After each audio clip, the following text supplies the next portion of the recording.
ఇంతకీ మీది లవ్ మ్యారేజా అరేంజ్డ్ మ్యారేజా మేడం? లవ్ మ్యారేజే.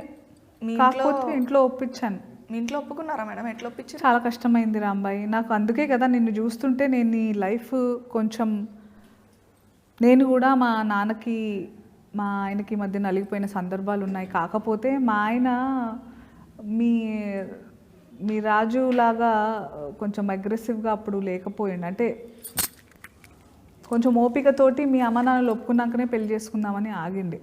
అక్కడ నాకు కొంచెం ఊరట ఉండే, ప్రెషర్ లేకుండే మా ఆయన నుంచి పెళ్లి కోసం. ఒప్పుకున్న తర్వాత చేసుకుందాం పెళ్ళి అని. అందుకే ఆ గౌరవం అన్ని వైపులా ఆగింది. ఓపిక ఉండే కొంచెం మాకు. అది ఈ జనరేషన్కి లేదు ఓపిక.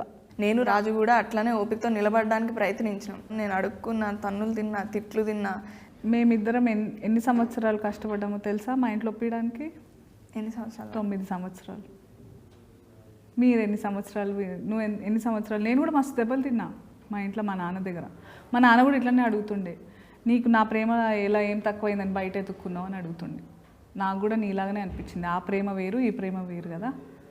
అట్లని చెప్పి నేను నాన్న నన్ను కొట్టిండని చెప్పేసి, అంటే ఇప్పుడు అనిపిస్తుంది దట్ కొట్టడం అవన్నీ అదొక వేరే. ఇప్పుడు కాలానికి అనుగుణంగా మారుతుండాలి మన పద్ధతులు, మన ఆలోచనలు అంటారు కదా.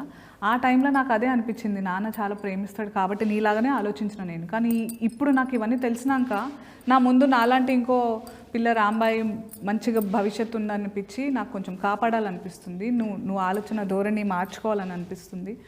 ఓపికతో నిజంగా నువ్వు రాజుగాడిని అంత ప్రేమిస్తున్నావు, రాజుగాడు నేను నిజంగా ప్రేమతోనే ఇవన్నీ చేస్తున్నాడు అని అనుకోవడం నీ పిచ్చితనం. ఫస్ట్ ఆఫ్ ఆల్ ప్రేమ ఉంటే కొట్టుడు ఉండదు.